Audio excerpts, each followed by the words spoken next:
The bootlicks have been getting their teeth kicked in on this whole Ukraine thing. And they're feeling the heat from their white paymasters. I mean, after all, they only had one job to get us to be quiet about all the racism that the Ukrainians are dishing out, except we wouldn't. And worse than that, not only are we calling out the racism that's being enacted against the Africans over there, we're going ahead and we're pulling out all the receipts. We're telling the world about all the neo-Nazis that the Ukrainians have generated from their own home base and who they've invited in so that they can put their heads together. Joke Reed talks about unity. What the hell unity? What unity is there? Unity with the people who have been telling us for the longest time they can't do anything about the murder of black people? Oh, ain't no reparations for y'all, but there's $350 million literally overnight for the Ukrainians on the side of the world. We can't write black people a check. Well, we can't even talk about discussing writing you a check. But as for all those neo-Nazis over there in Ukraine, why, we can write those guys a $350 million check overnight with more on the way. No study required. No committee required. No debate required. We don't need this one to go in for review. Okay. How y'all doing out there? In the YouTube streets. Y'all know who it is. It's your boy Listen This. Coming at you again. And today, we're going to discuss the important parts of the Russia-Ukraine conflict, right? We're going to discuss it from a B1 perspective. And I'll be getting some assistance from my brother, Black Truth. So stay tuned.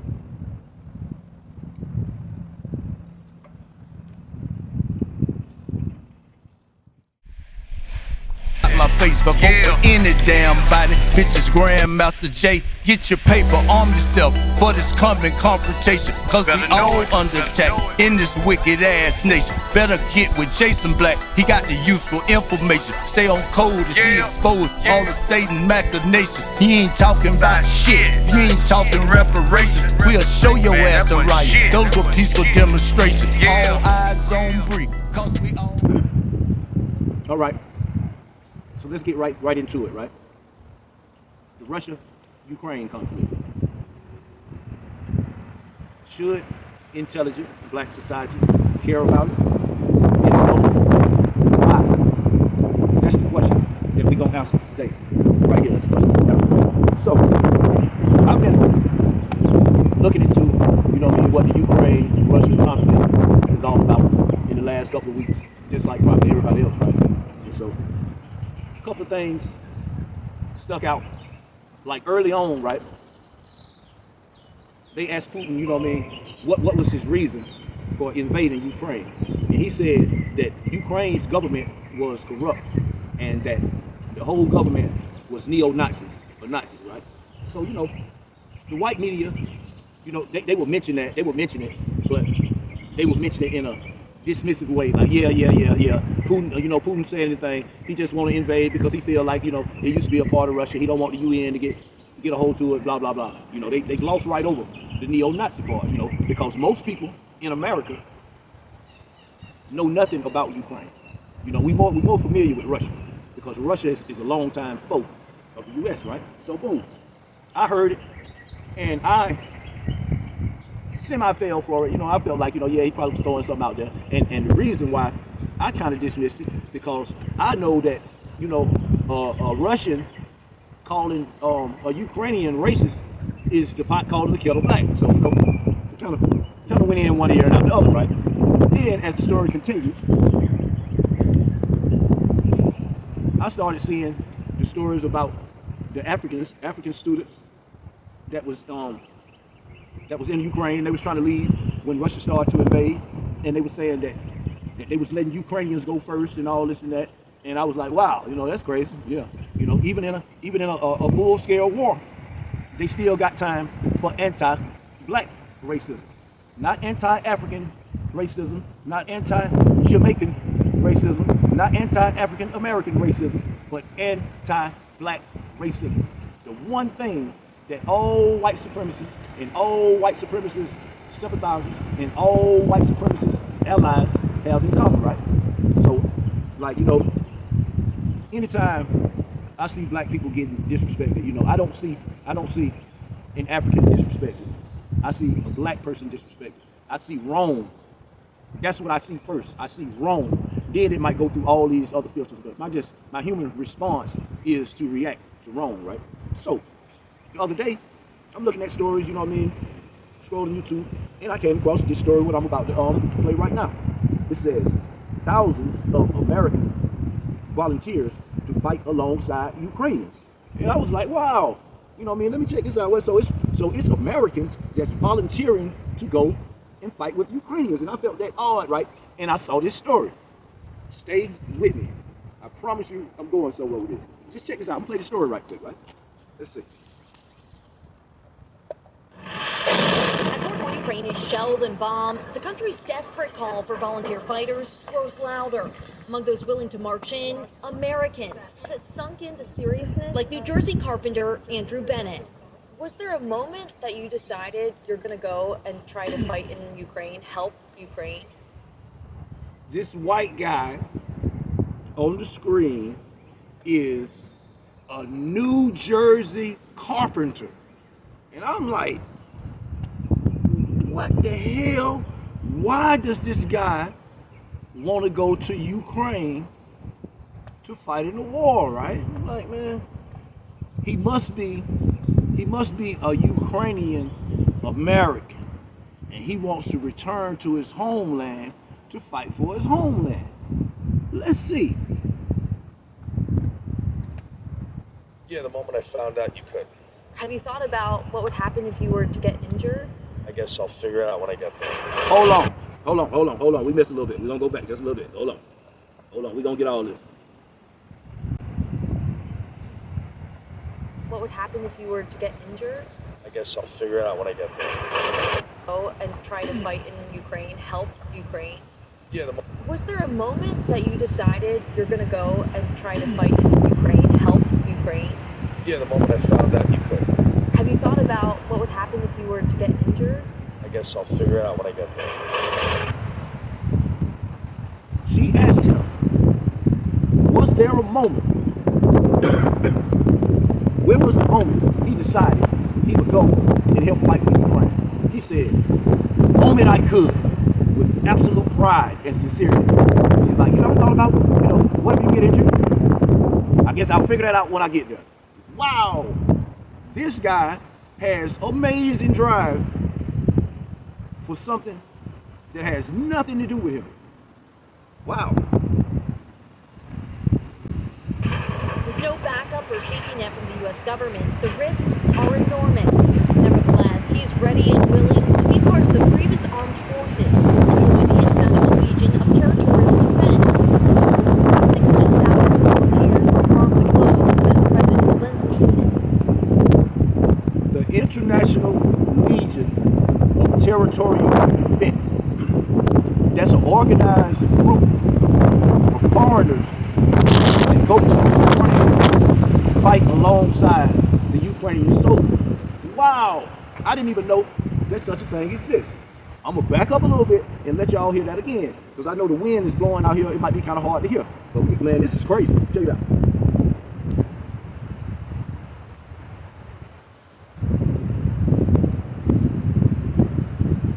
Volunteers from across the globe, says President. 16,000 volunteers from across the globe.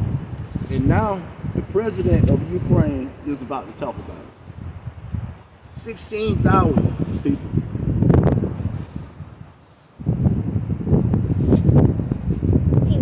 Volunteers from across the globe, says President Zelensky. They arrived to defend freedom, defend life, he added.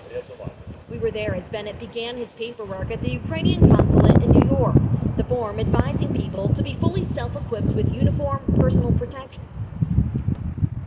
He went to the Ukrainian consulate in New York City and filled out a form. They said that you must be fully self-equipped with uniform, and you got to pay your own way to Ukraine. Wow, what a committed soldier to do all that. I'm very, very curious as to what his motivation is. Let's see if we can find out. people to be fully self-equipped with uniform, personal protection, and an explicit reminder it's on a voluntary basis. The form also asks applicants to specify your job, military combat experience. Volunteers could be chosen to go at any time and at their own expense. Bennett's hoping his willingness to learn won't be enough. So why? His willingness to learn. His willingness to learn what? What is he volunteering to go to Ukraine to participate in a war to learn? Wow. It gets deep. Now. I'm not married, I have no kids. So, I'm getting up there in age. I'm still able-bodied. For many American volunteers like Andrew Bennett, they have no ties to the Eastern European country, yet they... So he has no ties to Ukraine. So that means that he's not a Ukrainian American. He's just an American carpenter that has no kids and no wife, and he's getting up there in age. That's the only motivation I see so far. Pretty benign on the surface level. They feel compelled to make a difference, even as the U.S. State Department urges Americans to avoid Ukraine. The extreme danger there, not lost on Marine combat veteran and father of 4, Dennis Diaz. If I were to die over there in Ukraine, then guess what? My shirt. This is another volunteer. He appears to be actually ex-military. Father of 4, Dennis Diaz. Bald head, camouflage jacket, 5 o'clock shadow. It almost sounds like a Latin accent mixed with a little Russian, if you ask me, in my opinion. Children will know that I paid the highest price to be able to stand up and fight for what's right. Hold on.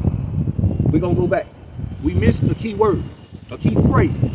He said the reason he's doing it is so his children will know. He is trying to leave a legacy. A legacy in what? Let him tell it. It's fighting for what's right. But we gonna see by the end of this video. Go back a little bit. The Latino Russian. To be able to stand up and fight for what's right. An unshakable determination inspired by Ukrainians' death. But my children will know that I paid the highest price to be able to stand up and fight for what's right. But my children will know that I paid the highest price to be able to stand up and fight for what's right. But One more time. my children will know that I paid the highest price to be able to stand up and fight for what's right. An unshakable determination inspired by Ukrainians' desperate fight for freedom. Emily Kata, NBC News, New York. Yeah. Freedom my ass. Now, okay. Now, I'm about to go to a different video from my brother, Professor Black Truth, who is going to give you the meat and potatoes of what's going on. What this love affair with Ukraine outside of the obvious politics of it. What's underneath this anti-black hate? What is the through line through Ukraine, Russia, Germany, all of Europe, and most people of European descent? Hang on with me for a second. Hold up. All right. You remember earlier in the video, I said that Putin said that his original reason for invading Ukraine was to overthrow their corrupt neo-Nazi government, right? And I said that the white national media glossed over that and set out to discredit that as a lie. Okay. Right now, play a little piece by my brother, Professor Black Truth. And that's what he brings. He brings the truth to intelligent black society. Okay? It matters who you get your information from. Professor Black Truth has a proven track record of not only reporting accurately on the events, but reporting accurately accurately predicting what's going to happen down the line. You know, pay attention and let's get smarter. In Ukraine, the neo-Nazis don't refer to themselves as neo-Nazis. They say that they're simply nationalists, not nationalist socialists. See, both the Nazis and the USSR claim to be socialist governments, but as I've told you, among white organizations, they differentiate themselves from one another based on their political ideals. But that doesn't change that the Nazis were every bit as racist as the Soviets And even those political ideals and labels like Democrat, Republican are all situational and interchangeable. They're not talking to each other when they use these terms because they're talking to us. But we're going to proceed. The United States. All the eyes of the world are on Ukraine right now, particularly the Ukrainian army. But this isn't the first time that the Ukrainian army's been in the spotlight. The difference being that up until 10 days ago, practically all the stories about the Ukrainian army have been negative. In fact, there had been, up until 10 days ago, a consistent media narrative about Ukraine in general, that it had become arguably the central nexus for white nationalists and white extremists worldwide. And Ukraine... And this is coming from the United States media before Vladimir Putin invaded Ukraine, before Ukraine became the darling of the world. This is what they were saying. And I'm saying that to ask this question. Was Putin right? We'll see. Ukrainian ultranationalists have been exporting their own brand of white extremism to the four corners of the planet, with lethal results. Now, the most prominent of the Ukrainian neo-Nazi groups is the so-called Azov organization, which we'll call the Azov Regiment for the sake of this discussion. Now, Azov has entire businesses and social groups that they run. They've got their own online news service, too. This Azov white supremacist group is an open, approved, and sanctioned group, sanctioned by no other than the Ukrainian government itself. Putin ain't sounding so crazy right now, but we're going to proceed. As well as summer camps to indoctrinate the next generation of race soldiers, and a vigilante force, their own brown shirts, who patrol Ukraine cities right alongside the police. So these guys are part of the... Remember the carpenter who was going over there to volunteer? And he said that he was going over there and he was willing to learn? Learn what? Maybe some of these things. How to be a fucking brown shirt. If y'all don't know what that is, that was Hitler's little hit squad that goes around and carries out terrorist acts among the civilian population. You know, keep everybody on code. They like the code police. Maybe he's learning tactics to be a code police. The government. We're not going to play the game of pretending that, well, it doesn't count unless they confess to it. It's just like Kyle Rittenhouse and George Zimmerman, these white supremacist thugs. They're not operating in spite of the Ukrainian government. They're able to operate because of the Ukrainian government. Speaking of which, Azov even has their own political party, which they call National Core. So you see, Azov is well connected and being supported by all kinds of people in Ukrainian society. But the white media is not talking about any of that, at least not anymore. There's a media embargo on discussing Azov or any of the other white supremacist groups in Ukraine, or the connections and associations that Azov has had with white supremacists worldwide, particularly in the United States. Strange, because before now, that was the main thing the white media talked about whenever discussing Ukraine, that it was the global hotbed for neo-Nazis, a mecca for white supremacists from all over the world. You see, Putin ain't sounding so crazy right now, right? Okay, let's go. Vladimir Putin didn't start that narrative.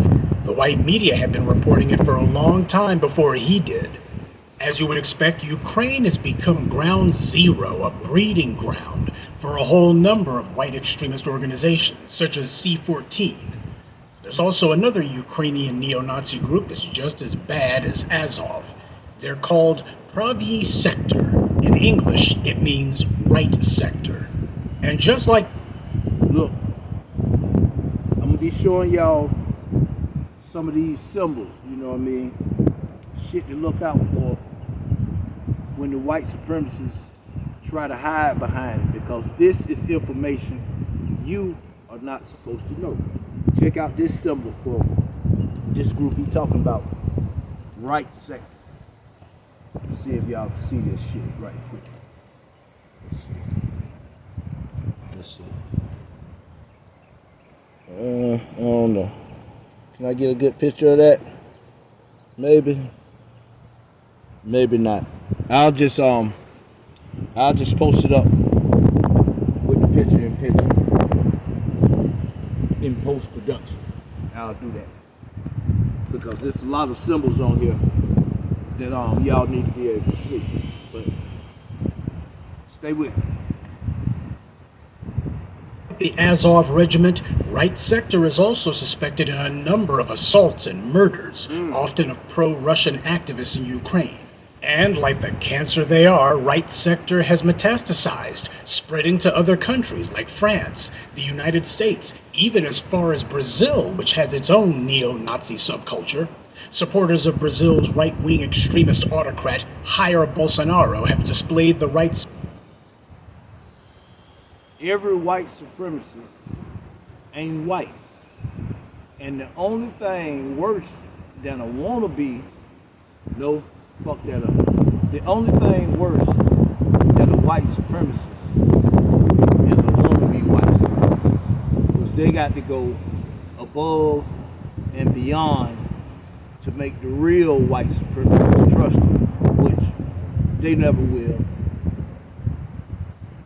Sector flag right alongside the Brazilian flag. 2015.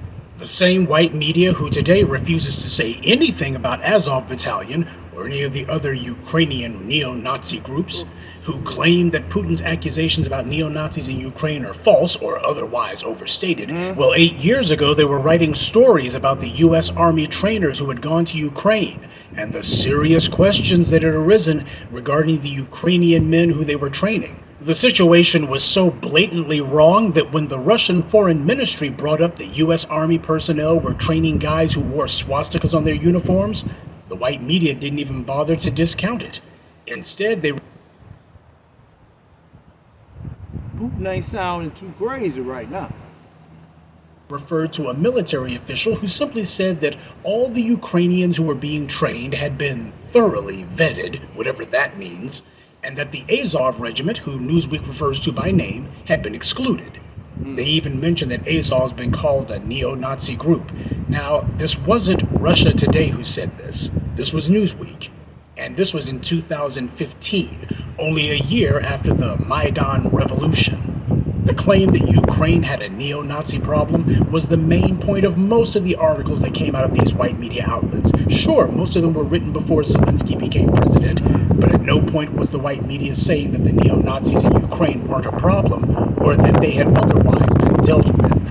Now you're probably wondering, if there's all of these neo-Nazis running around in the Ukrainian military, how come nobody's talked to them? Well, actually, the white media's talked to a lot of them. In March 2015, USA Today had actually made contact with Azov Regiment. They had talked to a spokesman for Azov Regiment who said that according to his estimate, between 10 and 20% of Azov Regiment are neo-Nazis.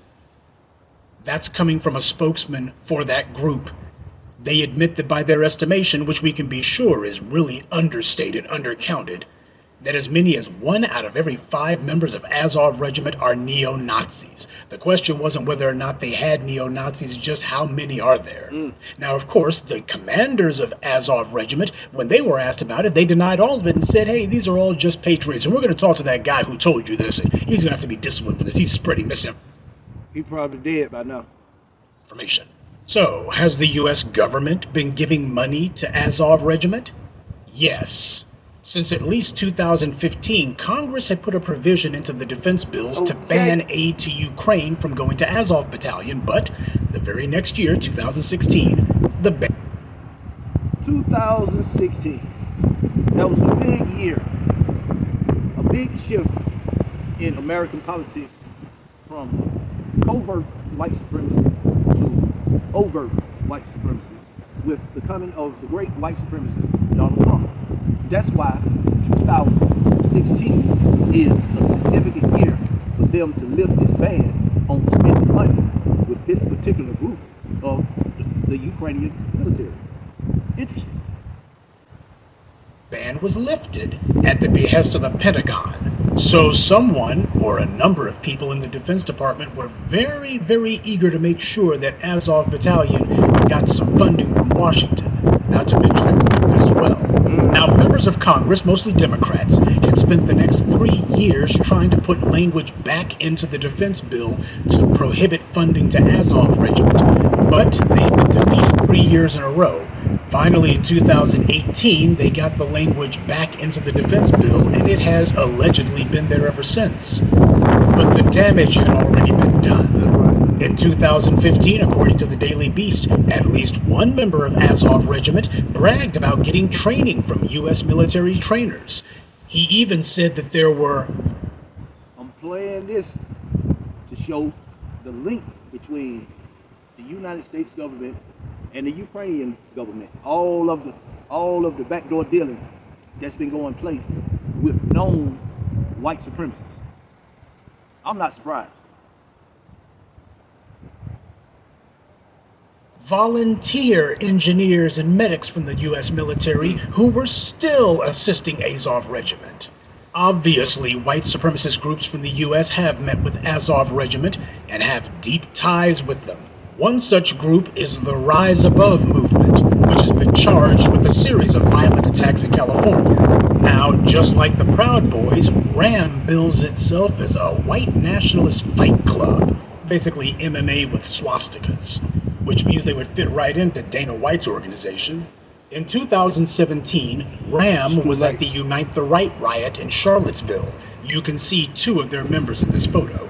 And in September 2017, only a few weeks after RAM and the other white supremacist groups went on their rampage, the founder of RAM, Robert Rundo, took part in a right-wing podcast in which he talked about Azov Battalion. He said that it was the Ukrainian white supremacist movements that had inspired him to start RAM in the first place, because, as he put it, they really have the culture out there. They have their own clubs, they have their own bars, they have their own dress style. He called Azov Regiment the future. In 2018, members... Robert Rundo, San Clemente, California. That's who said this. He said that he started a white supremacist group patterned after the white supremacist groups in Ukraine. Who ain't sounding too crazy right now?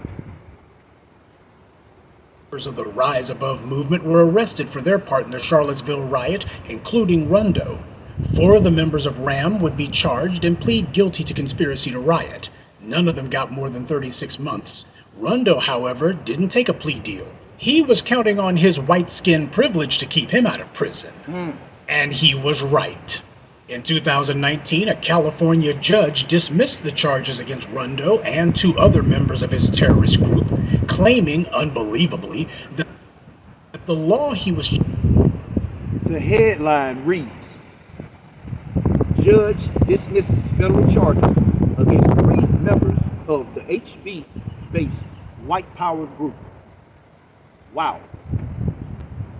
Charged under was unconstitutional. See, when you're white, the laws don't apply. Keep in mind, this is the guy who founded RAM. He wasn't some rando thug. See, that's why these guys can't come at me with all these crime statistics. Well, look at these stats, you know. So many black people did this and so many white people did that. Because it's such bullshit. White people get away with so much. You can't factor in the times when they get let go on the scene or some judge or another dismisses the charges. That's why I don't go for that shit. Who joined up, he was the ringleader of this terrorist organization. Now, the feds appealed the judge's ridiculous ruling, but while the appeal was making its way through the courts, Rundo took that as his opportunity to skip the country and hide out in Ukraine, accompanied by some of his white supremacist pals. Since then, he's bounced around between a few Eastern European countries like Hungary, Bulgaria, and at last report he was in Serbia. Judging by the slaughter they've unleashed in Ukraine, we can see exactly what kind of future Rundo and the rest of the trash he represents want for the United States. But the See, these are the kind of people that the fucking soldier guy and the carpenter are going to Ukraine to link up with. The violence inspired by those Ukrainian neo-Nazis was only just getting started. March 15th, 2019. He about to go into another attack that was carried out by some of these people that was in this same group that we was just talking about. Check it out. This is the kind of coward shit that they do. White supremacist Brenton Tarrant carried out the Christchurch massacre in New Zealand, in which he slaughtered 51 people. The church is white supremacist favorite, right? Not for the obvious psychological reasons, but because it's the ultimate soft target.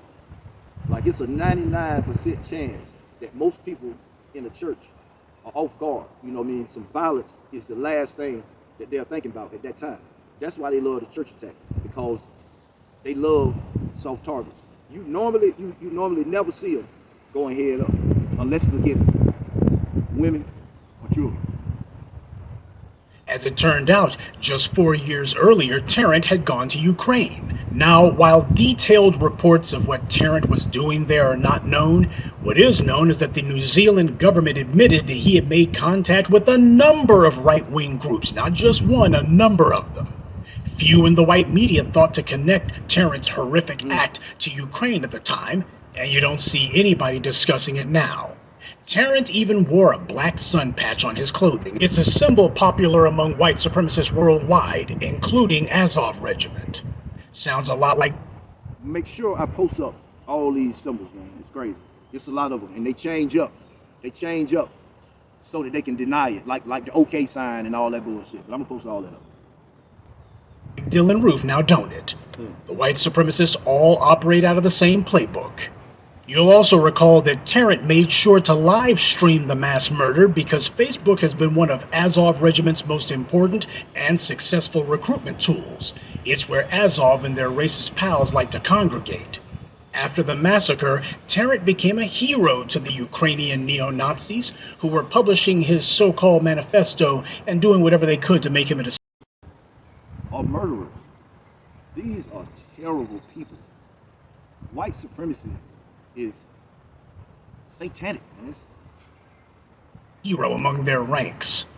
But Tarrant wasn't alone. There's been a number of U.S. military personnel who have been going to Ukraine for the same reasons that Tarrant did.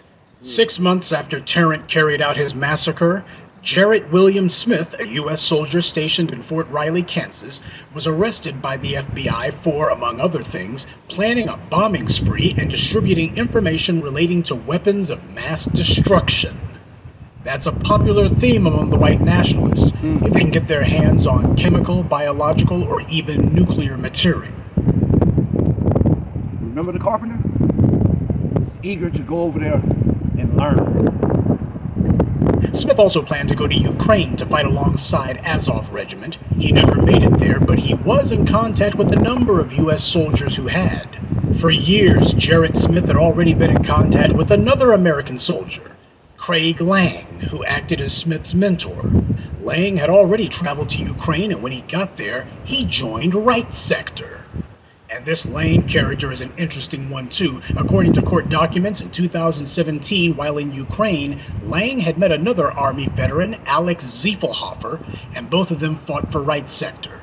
In June 2017, Lang and Ziefelhofer went to Kenya because they claimed they wanted to fight the Al-Qaeda-linked group Al-Shabaab. They only got a had already been in contact with another American soldier, Craig Lang, who acted as Smith's mentor. Lang had already traveled to Ukraine, and when he got there, he joined Right Sector. And this Lang character is an interesting one too. According to court documents, in 2017, while in Ukraine, Lang had met another Army veteran, Alex Ziefelhofer, and both of them fought for Right Sector. In June 2017, Lang and Ziefelhofer went to Kenya because they claimed they wanted to fight the Al-Qaeda-linked group Al-Shabaab. They only got as far as South Sudan before they were sent back to the US, but I think we all know what their real purpose was in going to Africa. They wanted to get in some practice killing black people. They were tired of just killing other white folk. Now it's time to get to the real targets. And don't be so naive as to think that they were wanting to take on some armed terrorists. These scumbags look for soft targets. These are the kind of creeps who go to these African countries, and then when we hear about children who turn up missing and later are found dead, we're wondering who did it. It was guys like him. And what were dragged out when the person being criticized isn't black. If neo-Nazis aren't the end-all and be-all of the Ukrainian military, if they are a separate issue from the Ukrainian military, then discussing the neo-Nazi elements and making it a point to identify them and root them out, or to, at the very least, to isolate them should they return to the U.S., that ought to be a pretty strict. This part establishes the dishonesty of the white media in America, and it shows the situational ethics that they're known for. Deal, shouldn't it? After all, it's a separate issue. Except it's not about the ideology of these terrorists. It's about maintaining white solidarity. That's right. These are the irregular forces of white supremacy. So what Joke Reed said about maintaining unity, that's part of a white supremacist script. This is an organized propaganda front. The same Newsweek who is steadily reporting on the white supremacists in Ukraine is now saying now's not the time to talk about them. Okay, and when should we be able to talk about them again? After they come back to the US and commit some ghastly act of violence, a la Dylan Roof or Brenton Tarrant? Both of them went to a place of worship to commit their massacres. Now would be the time to start a list of individuals who have gone over there to Ukraine to be tracked and traced. In a post-January 6th world, you would think that would be a priority, but it's not. We can't afford to discourage or otherwise hinder the irregular forces of white supremacy now, can we? See, Ronald Rundo isn't the only one who thinks that what Azov regiment's doing in Ukraine is the future. Neo-Nazi street patrols sanctioned by the state, neo-Nazi schools, and open mass killings of non-white groups. There's a lot of white supremacists over here who want that same future for the US. Right now, they're in Ukraine, putting their eggheads together with the same white supremacists who they've been on again, off again, seeing, talking to, and training with. Now they're going to be able to sit down and really have some in-depth planning for the massacres to come after all this war with Russia blows over.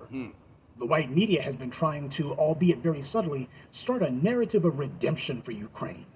The narrative goes like this. Viktor Yanukovych was voted out, beaten by a guy who Putin's agents had tried to poison. The vanquished Yanukovych then came into contact with Paul Manafort, who would later go on to work for Trump's campaign, and with a little coaching from Manafort, Yanukovych was able to get reelected. But his endless corruption, along with his attempts to bring Ukraine closer to Russia's political orbit, reminded people why they voted him out in the first place, so they had their revolution in 2014 and Yanukovych ran for his life.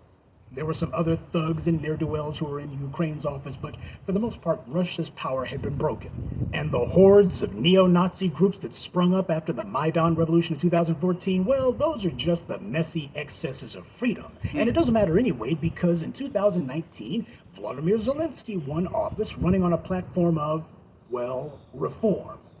But as we've always said to you, white supremacists cannot be reformed. They can only be punished. Now the white... So, I'm gonna cut it off right there.